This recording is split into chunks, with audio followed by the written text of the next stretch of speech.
Okay, welcome to those that are joining us from home. This is a work session of the Poquoson City Council for Monday, August 27th. We have two things that we're going to talk about in work session this evening. The first is revisiting an older item. That'd be With Creek Road corridor. We removed a couple years back now, the Bradford Pears. We're going to talk about do we move forward on replacing those and try and give staff some guidance there. And then the second issue is discussion of rental property inspections. So Randy, I understand you want Graham to do the first presentation? That is correct, Mr. Mayor. All right. All right. Well, Mr. Mayor and honorable members of council, tonight I'll do the presentation on With Creek Road trees. So we're going to talk about the tree project, and you can see the very first picture is what the 2015 was, the old Bradford Pears on there. So tonight, this presentation will incorporate the With Creek Road corridor, including Victory Boulevard, Little Florida Road, and also will incorporate information from a citizen group that reached out to Mr. Mayor and Mr. Wheeler about an idea from them, and that's kind of what brings us here to you tonight, is to talk about a little bit about their vision with regards to trees. Of course, I'll refer to this section as the business corridor. This is the With Creek Road. It's where the trees, the Bradford Pears, used to be on With Creek Road, and a little bit on Little Florida and Victory Boulevard. The section you'll see here, which is in the yellow, is if you look at it, it's kind of the map got turned so we could put the whole thing on the map. But the map actually shows in yellow the portion of With Creek Road that extends all the way down from the beginning, which is like in the center of the screen, which is I guess that's the Hudgens Road sort of intersection, all the way down to the right, which is where Yorktown Road intersects with Mamma Mia's restaurant. Okay. All right. So back in 2015, some of this information I'm going to share with you is based upon the information that was provided by staff in 2015. So the scope of the work back then was to replace approximately 97 trees. That was the number of trees that was in the business corridor at the time. Some of them had fell down, died, or were taken out by damaged. But that's the scope. That was what it was back in 2015. The presentation that was made at the time involved the crepe myrtles, it being the tree replacement, which was deemed to be a suitable tree if it was a single stalk tree, and I have some pictures of those as well. The 2015 cost estimate at the time was $130 a tree, 8 to 10 foot trees. So we were going to put back big trees so that they would be have a head start on the height that we wanted them to get to. A contractor to install the tree was about $150 for each tree. That, of course, includes everything associated you would think with digging a tree, including fertilizing and so forth like that, with staking and planting and mulching and so forth. So that project for 97 trees was approximately $27,000, okay? A citizen group approached initially the mayor and Mr. Wheeler to talk about their desire to expand, I guess, the scope of what we used to have trees, which would be to extend them to the business corridor all the way down to Yorktown Road, which I mentioned before on the map. The citizen group had a different vision than the city had at the time.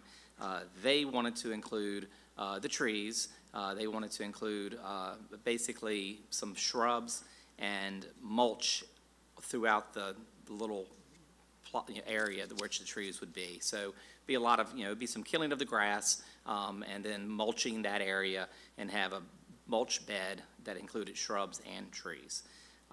They actually had already done some research on it, and they actually found a grower in Georgia that actually was pricing trees to be $65 for a tree of the same type of crepe myrtle.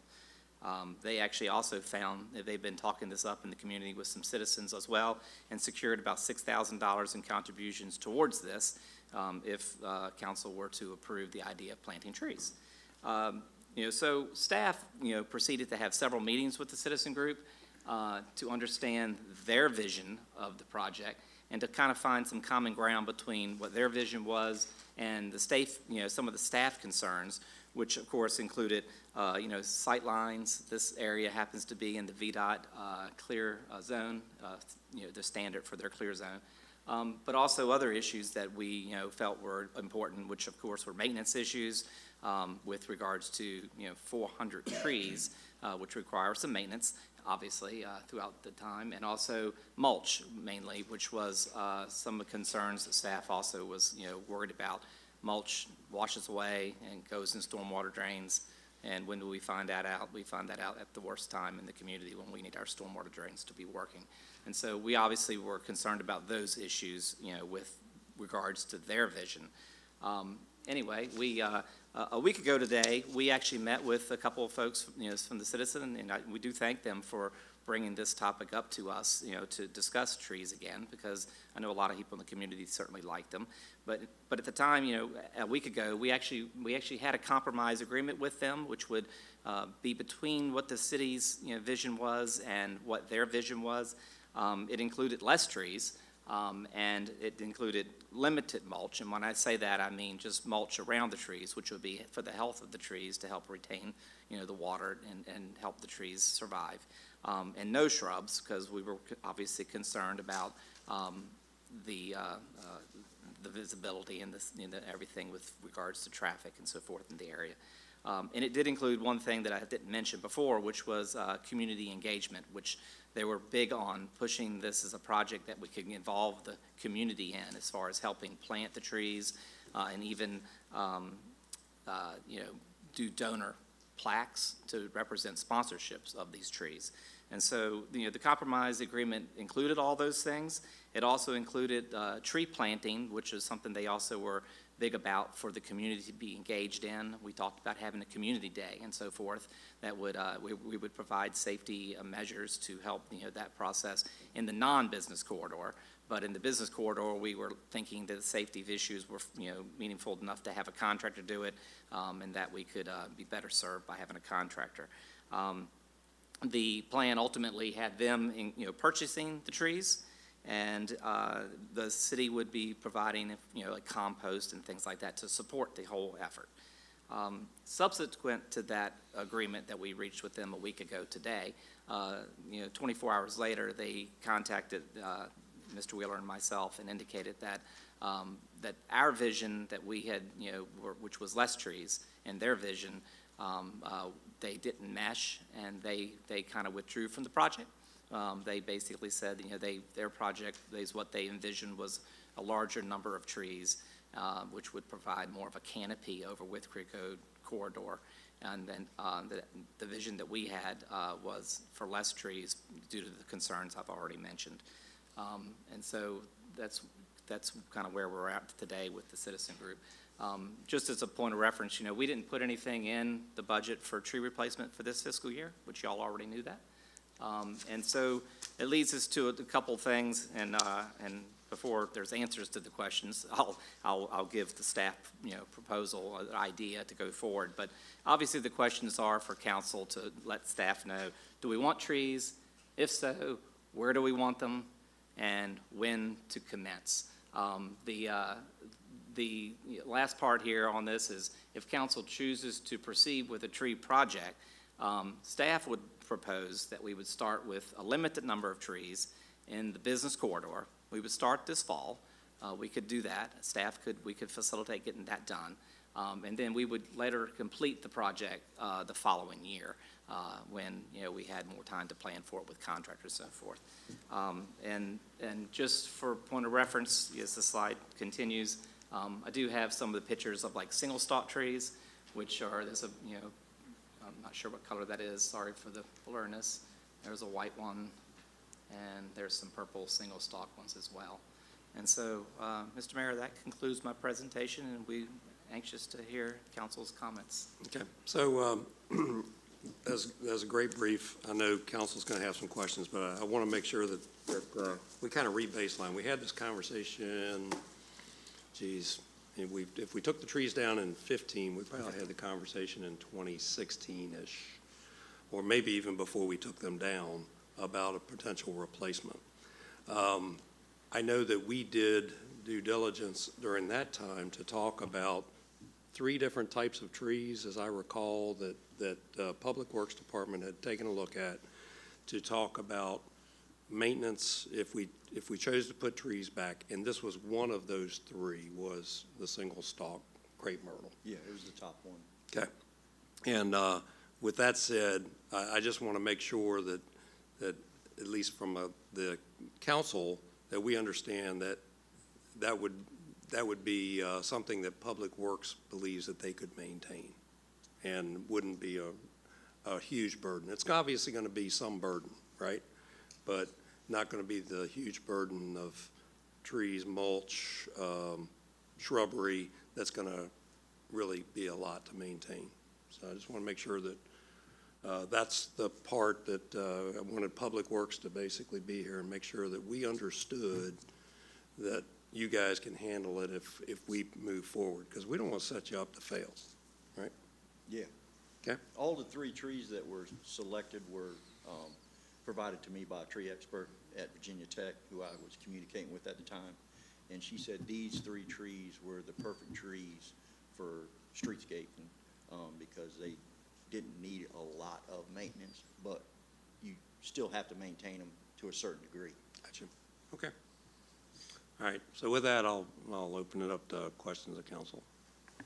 Well, to my knowledge, nothing has changed about that 2-foot strip. And a 2-foot strip just doesn't lend itself to any tree. The roots are going to interfere with curb and gutter. They're going to interfere with the sidewalk. We're going to be right back where we were, replacing sidewalk, replacing curb and gutter. The mulch, I think you've already pretty well covered that.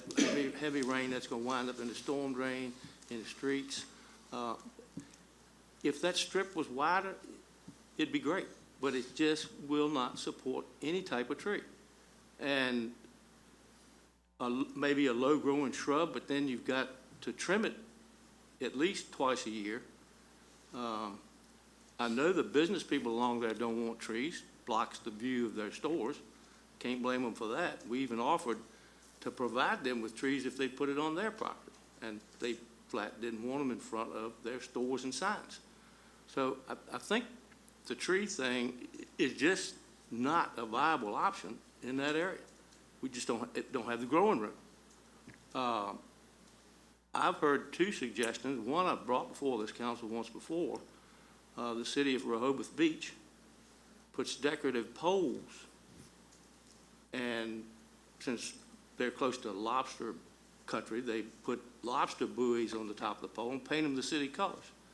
And, you know, we could easily put decorative poles with crab pot buoys painted our city colors. Another suggestion was the city of Chicago has decorative low beam lights along the street that would be ideal and really make that corridor look nice. The 2 good things about those things is the flagpoles could have a place that permanently you could hang the flagpoles on holidays, and you could put banners up. You wouldn't have to be trimmed. Crepe myrtle is going to spread out. It's going to go out into the travel lane. Trucks are going to hit it. The trees are just going to be a constant maintenance problem as far as I'm concerned. I think one of those other 2 alternatives would be attractive and very little maintenance. Well, I'd like to ask a question. Has anyone here had requests for trees from anyone in the city? I have not. We had the request That one group now, right? by the one group, and then I've had a couple of follow-up emails from people that I think were associated with that asked for council to consider it, and that's why it's here. I hadn't heard a lot, but I've had a lot more people tell me they would like to see us put trees back than tell me they hadn't. In fact, no one has told me they didn't want trees. And a couple of questions for Graham. You showed the 3 pictures of the white, purple, and It's like a red color. yeah, reddish looking. Yeah. Are we going to alternate the colors, or have y'all gotten that far in planning?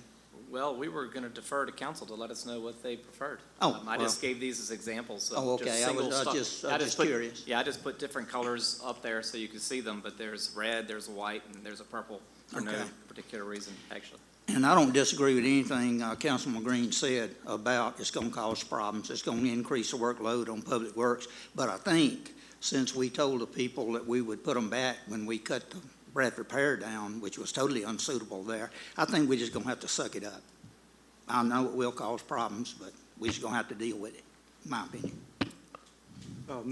Councilman Southall, just to answer your question, I was contacted by a constituent on behalf of several other constituents that urged me to support the replanting of the trees. And it's easy for me to do because I like the trees and I certainly support the concept of the trees.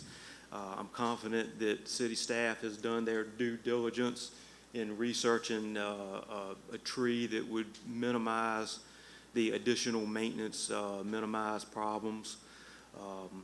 So I just want to let that be said, but I'm sure staff has done their due diligence.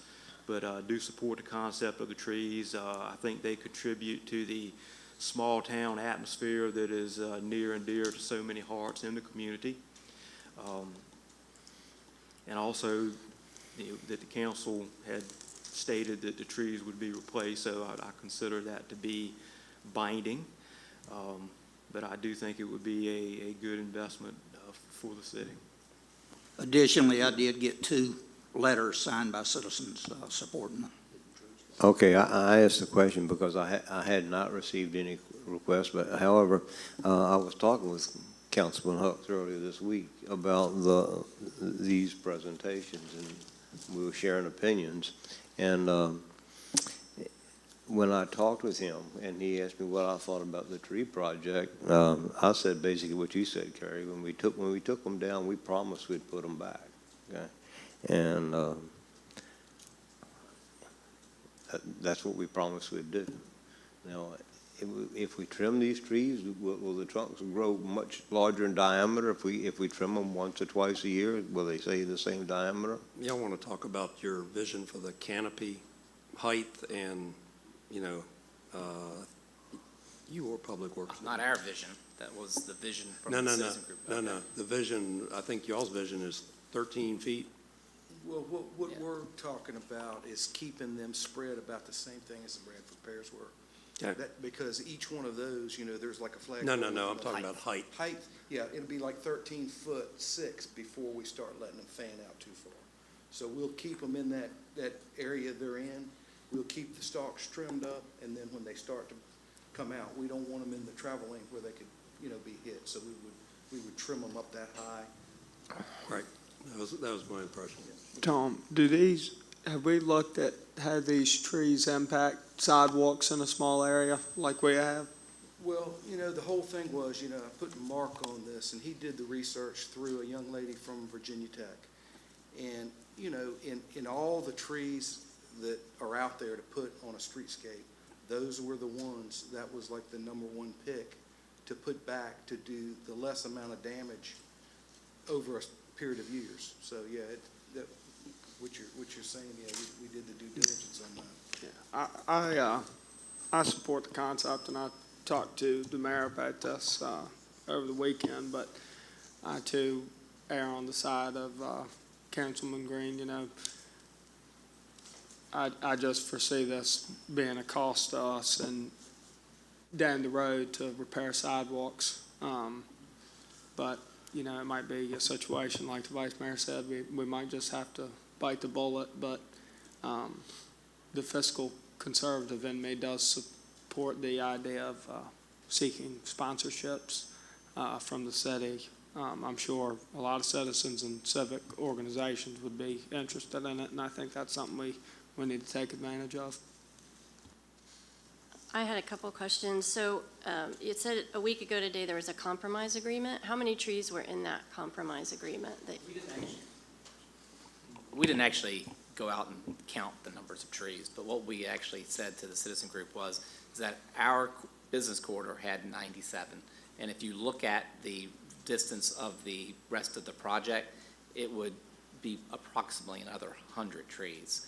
spacing them out similar to the way we did in the business corridor. So we were thinking probably it would be in the neighborhood of 200 trees. That's what we just said, with the actual number to be determined after Okay. we actually went out there. And if we had a contractor put the tree in, would they, like, I know when I get stuff professionally put in my yard, they guarantee the planting for a certain amount of time. If it dies within a certain amount of time, they replace it for free. Would that be the Right. case here? Yeah, I believe. Well, if we buy the trees, that part would be on us. We're just paying them to plant the trees, to do that work. Now, if we get them to buy the trees, then that would be the case. They would guarantee them for a year, but that price would go dramatically up.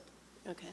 Could we, if the citizens group found a place to get them for $65, could we find a similar place if we researched? I don't know, do we put out bids for trees? And, like, how does that work? Well, we haven't done the research because we didn't know which way council wanted to go. But Okay. after we figure out what we're going to do, we'll get all that information together.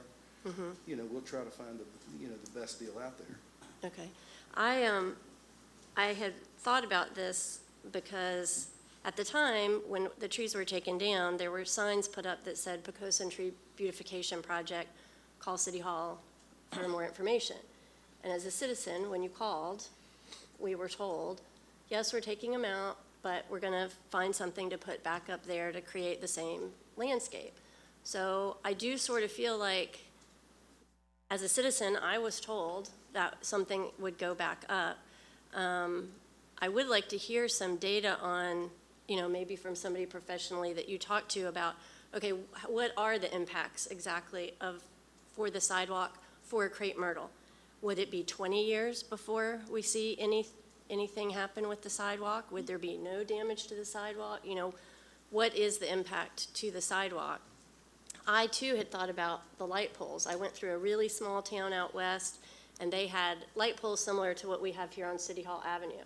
And they were beautiful. It was Christmas time. They were decorated. I mean, it looked amazing. But I also looked up, like, what those would cost. And, I mean, they're like $1,500 to $2,000 as opposed to $130 for a tree. So while I think those would look beautiful and provide that look that people want, that might be cost prohibitive for us. But I do feel like we owe it to the citizens to do what they were told would happen. And in our comprehensive plan, if you look at that, the one we're getting ready to look at, I think it's 50%, a little over 50% want something along want trees along that corridor. So I would be in favor of the trees, but would also want some more information from somebody professional about, the crepe myrtle, the roots system, and that too. Okay, so I guess I wanted to make sure everybody had the chance to speak, but, I think a lot of members on council have been through this conversation before. So I think we can move it faster than go and get in more data. So we heard about the 3 types of trees. This was our number 1 choice back then. I think we promised the citizens when we did this was one of my things back a couple of years ago, that we said we would put the trees back. I see this as really a 20 to 30-year question. The Bradford pears were there that did damage the sidewalks, different tree type. It took them 25 years, 30 years to actually incur that. I don't know what the likelihood that in 25 to 30 years, which is after some of us may not even be here anymore, that the city of Poquoson has to reinvest their money in With Creek Road, and what even cars look like 25 to 30 years from now that traverse it. What I will say is all of the things that we bring together as a staff, as a council, is beautification of the central business district without impacting the businesses. So what I felt like, what I heard that I liked was that we said absolutely no more than what was there before. In other words, don't block the sight lines to the businesses. What I know is that we've got a tree here that works, and we have fall coming, okay? And so we can sit here and study this and be back in the same place, But personally, I think we promised it to the citizens that we would do this. I think we move forward. We do the business corridor with no more than 97 trees, and we'll leave it up to staff to mark appropriately those locations. I think $27,000 is a reasonable ballpark figure that we can plan on, and I think we have $27,000. And I don't think that while if we like what we see, and citizens like what we see, and they decide that they want to become involved again to expand this down to the second phase, we can accommodate that. And if they don't, then we could accommodate the second phase of that pretty much the same way we did phase one. My color is white, okay? I've kind of thought through this. I already know where I want to go. I want to go with white. And the reason I want to go with white is because, one, it was there before, and it was aesthetically pleasing, only the white will last longer than the Bradford pears do. We have red, white, and blue flags that go up pretty much regular. I don't want red, white, blue, and purple. I don't want red, white, red, white, and blue. So I want just like red, white, and blue. I think white is a neutral color. Nobody can argue with white. Even Public Works wore their white shirts tonight at my request to make sure that they knew that I was looking for white. I'm just making that second part up, okay? But with that, I would like to move this along and do due diligence here to tell staff, go forth, get us a price, plan on getting them in the fall, and we will appropriate the money to do that. Since it's not in your budget, I guess we'll have to make up a small budget adjustment or whatever. But I know we've got the money to do this. So that's my 2 cents. Tom, do you by any chance recall off the top of your head approximately what we paid the contractor to come through and grind those sidewalks down and that stuff? It was $32,000. And that was over 30 years, about $1,000 a year.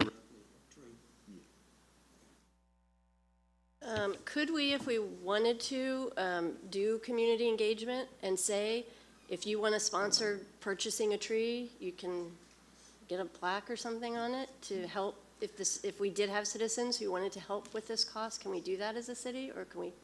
We can. What I would say is that we put back what we took down and that we involve the citizens for phase 2. Because quite honestly, we don't know if they're going to become re-engaged.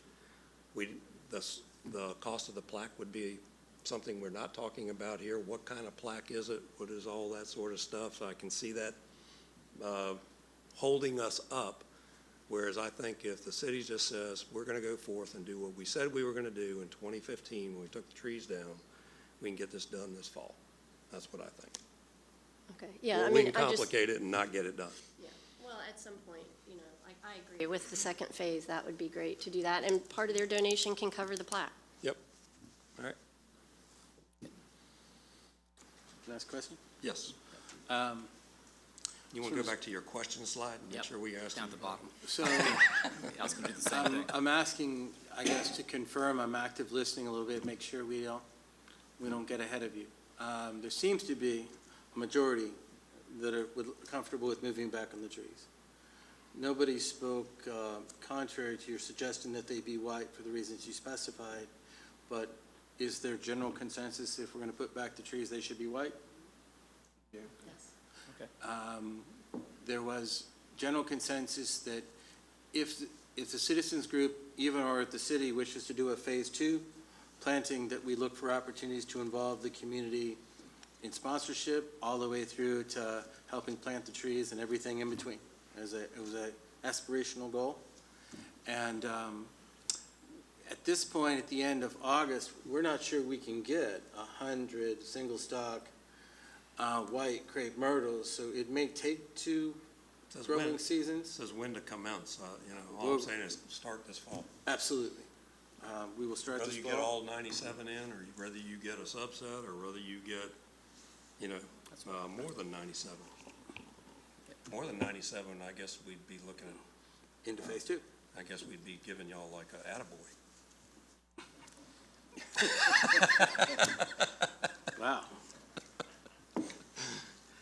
Okay, Graham, do we have what we need?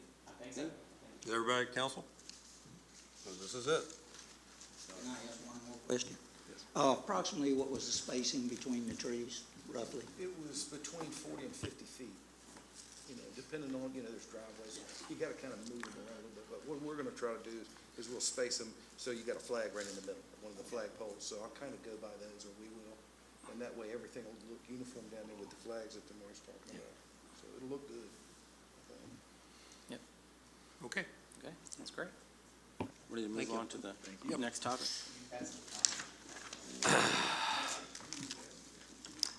All right, so the next topic is a discussion about rental property inspection.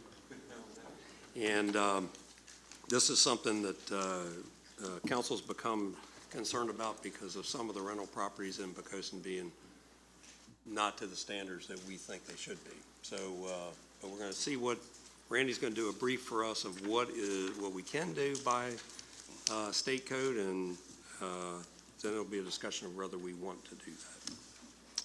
Thank you, Mr. Mayor, members of council. This work session is coming to you under the sponsorship of Councilman Green. He'll speak to the issues specific to his concern, but what I was asked to do is to provide a general working summary. Your lawyer is here, so please defer all actual questions of law to Wayne, but what you have for me beyond the cover letter is the state code section, and then what I considered sort of the layman's guide to the key points of it.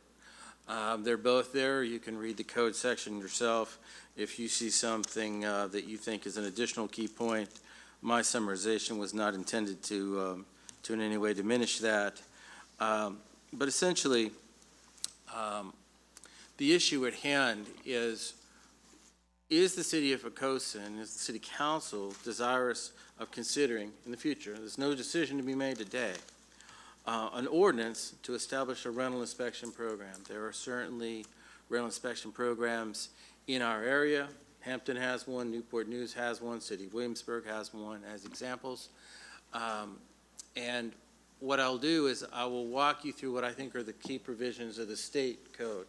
The state code is pretty standard. There's very little to no room for deviation under the existing state language.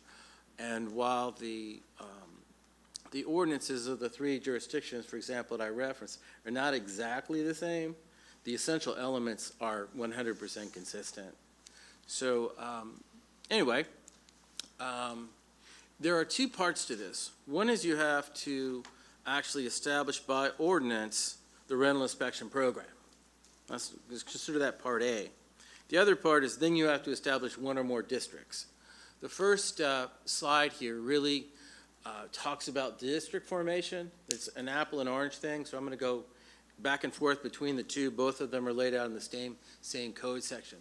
In order to establish a district, the locality must find, and forgive me, but for the people at home that may not be able to see this on the screen, you must make as council, following public hearing, a finding that there is a need to protect the public health and safety and welfare of the occupants of dwelling units inside the designated district. You have to make that finding.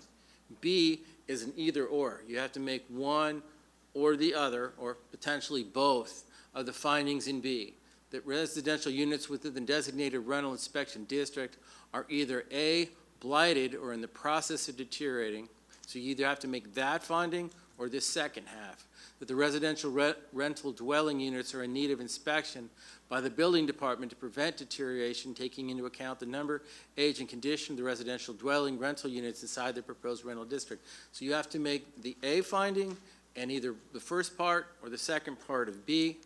Additionally, you have to make a third finding, which is that the inspection of residential dwelling units inside the proposed rental inspection district is necessary to maintain safe, decent, and sanitary living conditions for the tenants and other residents living within the district.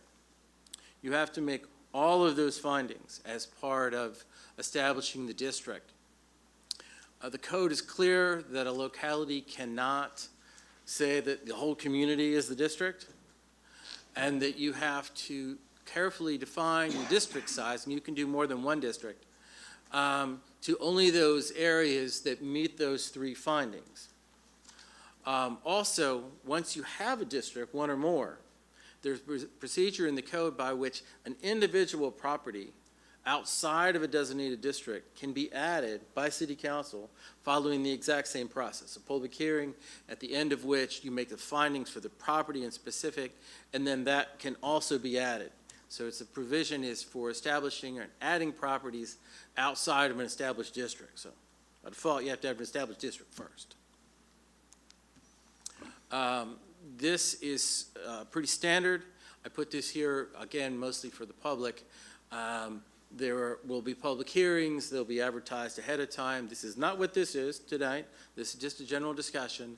And then there are additional notification requirements incumbent upon the locality once something is passed to make sure that every landowner within the designated district understands what the new program is and what their responsibilities are if they have rental properties, residential rental properties within the district.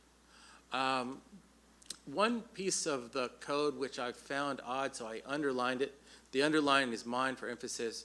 It says once you've established, or once you've done the notifications, you may then proceed to do your initial inspections. I don't know why you would establish a district and establish an ordinance and then not do this. What the word in the code is may. So it is permissive rather than mandatory. So in normal course, you would then do a post-adoption inspection of all the residential dwelling units that are up for rent or being rented in the designated district. Following the initial inspection, basically what it says is that you can't inspect, we could not inspect a residential dwelling unit any more frequently than once per year after that. It doesn't mean that if there was a follow-up inspection from something we found, we couldn't inspect that. But in terms of the program inspection, it sets up no less or no more frequently than once a year or less, you know what I'm saying, at least every year or more. But here's another component which is interesting. And basically what it says is if they have a positive inspection, meaning that there are no violations, then the property under state code is exempted from another inspection for a minimum of 4 years. And why all of that is important is because, and Mr. Green will speak for himself, but in looking at this and talking about it initially before we really dug into the state code, one of the things that we were talking about, and again he'll speak for himself, is the idea that perhaps properties, once they were vacant, would be subject to an inspection prior to being re-rented to someone else. That way it would minimize our having to go into an occupied dwelling, potentially offering courtesy inspections to people, whether they're rentors or rentees at their request in that interim period, but that our normal practice might be when something was vacant. Clearly, the state code provisions do not allow any flexibility to do a program exactly like that. But for the purposes this evening, before I defer additional comments to Mr. Green, we need to know essentially three things, one of three things, in no particular order. Would you like us to move forward like other jurisdictions in our area and to develop a ordinance and a program consistent with the existing state code sections for your future consideration? Or would you like us to work with Wayne's office, our delegate, our senator, and pursue either revisions or the addition of an alternate procedure relating to vacant property inspection or some other thing in the next General Assembly session? Or lastly, do you just feel that it's not something that's right for us to consider at this time? Before I say everybody go, right, I want to make sure that everybody out there in the city understands this is something we're talking about, not something that we're making motion on. And for council, I'd like to talk about the program and not the properties that each one of us might have in mind. Okay? So I don't want to say, I don't want this to degrade into something where somebody out there in the citizen thinks that we think badly of a neighborhood or an area. So I want to make sure that we stay at a high level, talk about the program. I understand probably everybody has their own vision of where this might be applicable. And it could be any or all of those or none of those, right? So I just want to try to keep us on the subject of, do we want to consider this program? All right, so with that said, Buddy, I think we owe the floor to you. All right, thank you. I brought this up several years ago. Originally, it was not my idea. It was a retired building official's idea, and he had much more experience in seeing places in the city than I have. But he felt like it was something that the city needed to have, and after he talked to me, I thought it was a good idea. Like I said, I brought it up before, it didn't gain any traction. So from my perspective, the way I found out about this is through delivering food all over the city, instances of totally uninhabitable places being rented, the rentor complaining to me that they couldn't get the landlord to do anything about it. The city had no jurisdiction. And when Randy and Graham and I sat down and looked at the state code, I would not be for this if we had to abide by the existing state code. It's just too overwhelming. It means you have to go into places that are already occupied, which means if you find them to be uninhabitable, you're going to have to condemn them. People are going to have to move out.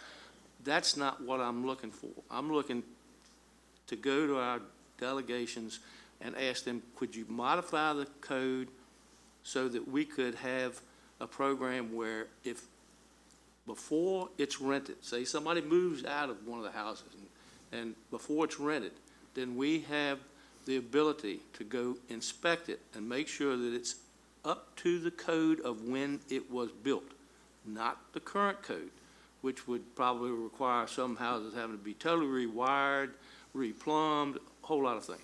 The code that was applicable when the house was built, and not going into somebody's house while they're living there, but before it's rented.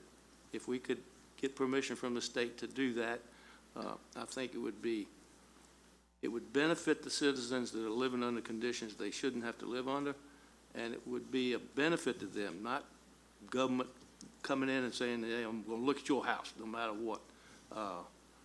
I'm not for that at all.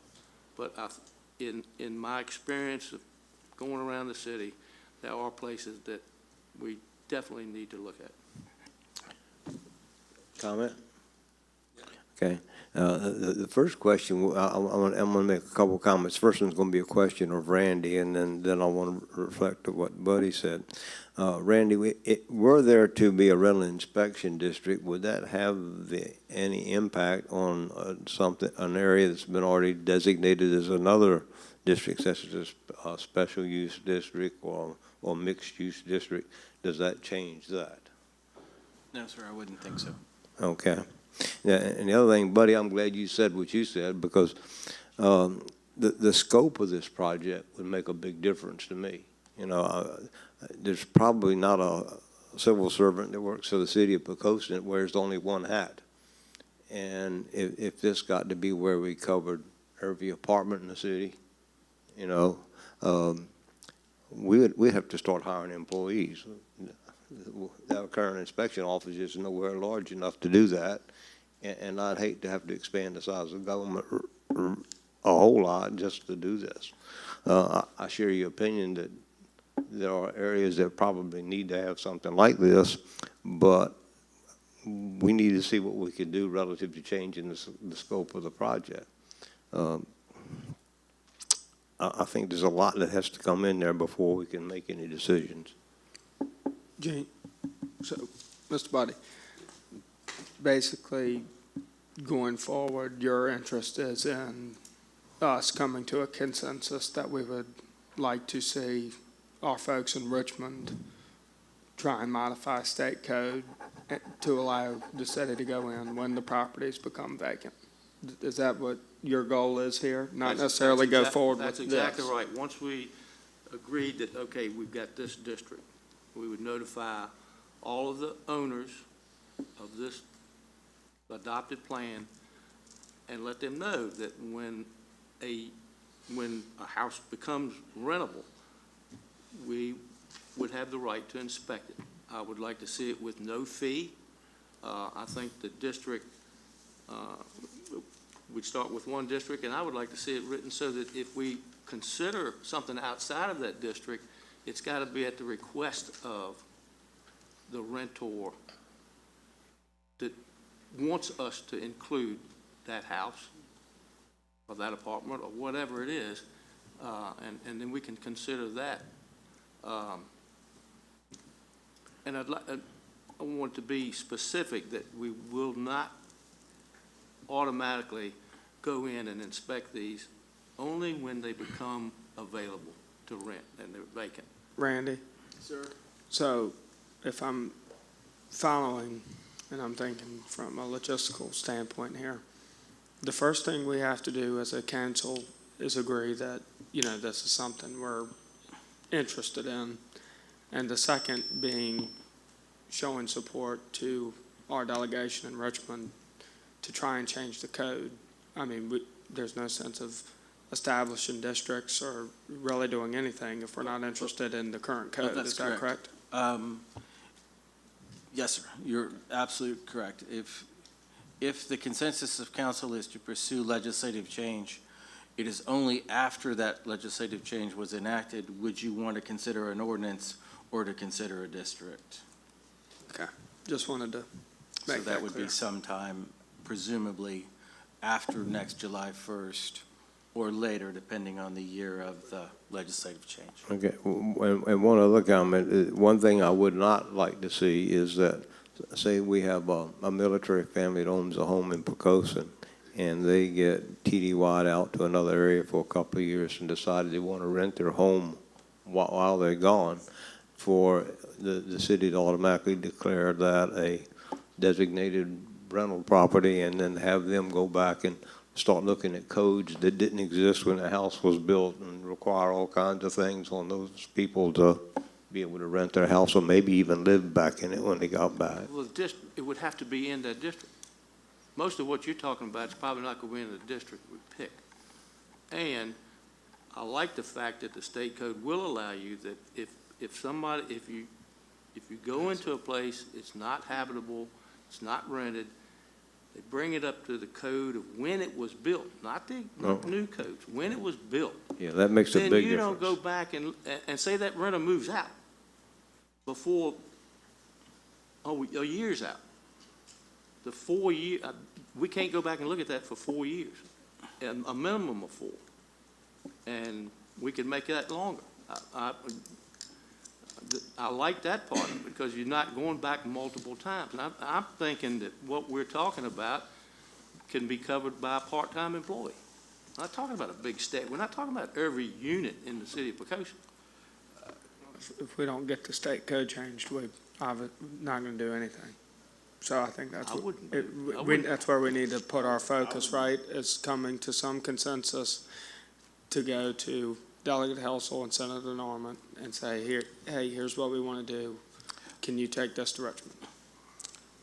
Good, Mr. Mayor? Yeah. A couple things.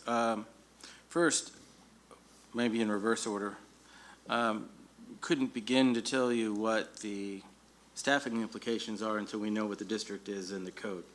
But in hearing Councilman Green recite his take on this again, it may well be the section of the code, if the council is still good with the majority, one a part of that, as cited by Councilman Green, was the 4-year exemption for properties that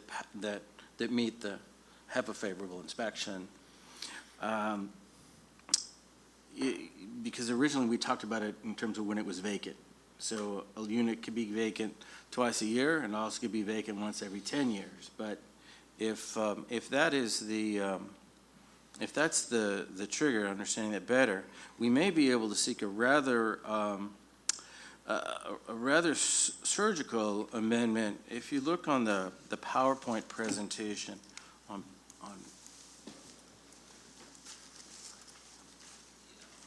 on the initial inspection, perhaps we could work and simply have the flexibility to postpone, maybe that's not the right word ultimately, but to time the first initial inspection once the next time the property is vacant. If all of the other provisions are satisfactory, we're simply looking for a different way to come at this one section, I think. Yeah, but Randy, if we did that, if we postponed the first until it became vacant, that still keeps us under the code section, if I'm correct, that requires us, the state code requires us to inspect it once a year unless it is okay, and we can take that 4-year gap. So that doesn't mean after that first time, we just do it when it's vacant. We would still have to do it once a year unless they were up to code and we gave them the 4-year or however many year break, correct? Again, at some point, I would welcome Wayne to jump in if he thinks I'm Wayne, going out but let me try a first answer to that. If all we do is to seek an alternative language here, which allows us to time the initial inspection for the first time it's vacant after adoption, and we don't change anything else, then I think that's right. As we originally discussed it, and was really retooling it so that each time it became vacant, it was inspected before it was reoccupied. But I don't think we're there now. So if we're going to stay, if what we just want to do is time it so that the first time we see it is when it's vacant, then I think it gets much easier from a code change perspective. What that would mean is you would simply amend paragraph E, which is the provision for when you do the initial inspection. But as Councilman Canelo pointed out, everything else is still going to apply. So if you do that initial inspection the first time it becomes vacant, and by the way, my question is how are you going to know when it becomes vacant, then if there's a problem, if it doesn't pass inspection, then the other provisions of re-inspecting are going to be there because you didn't pass inspection, and now you have to go through the process of making sure that it has been repaired and it's up to the standards before you can give it a passing grade and go into the 4-year exemption provision. So what Randy's saying is you're only going to change that one thing. What is the initial time that you go make the inspection, and that is when it becomes vacant. And then we're going to have to establish how we get knowledge that it's vacant. well, even under, Because the people who got the nasty, dirty places, they're not going to give any notice. You can count on that.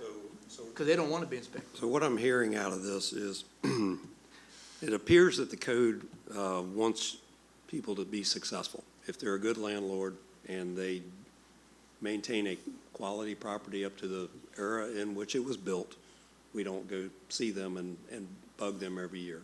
I think the devil is in the details of the language. Even what we propose might be changed by the General Assembly, right? So I would think there's one other step to what Randy said, and that's try to get some of our sister cities around us to push the same idea. But personally, I like the concept of, and can agree that we need to approach the state delegation and say, would this be possible? I guess what we're really down to is a consensus on that point. I'm not hearing that anybody is willing to use the code as it's currently, not saying that we wouldn't reconsider, but not interested in using the code as it's currently written to do what the vision of us is, which is to make sure that we're providing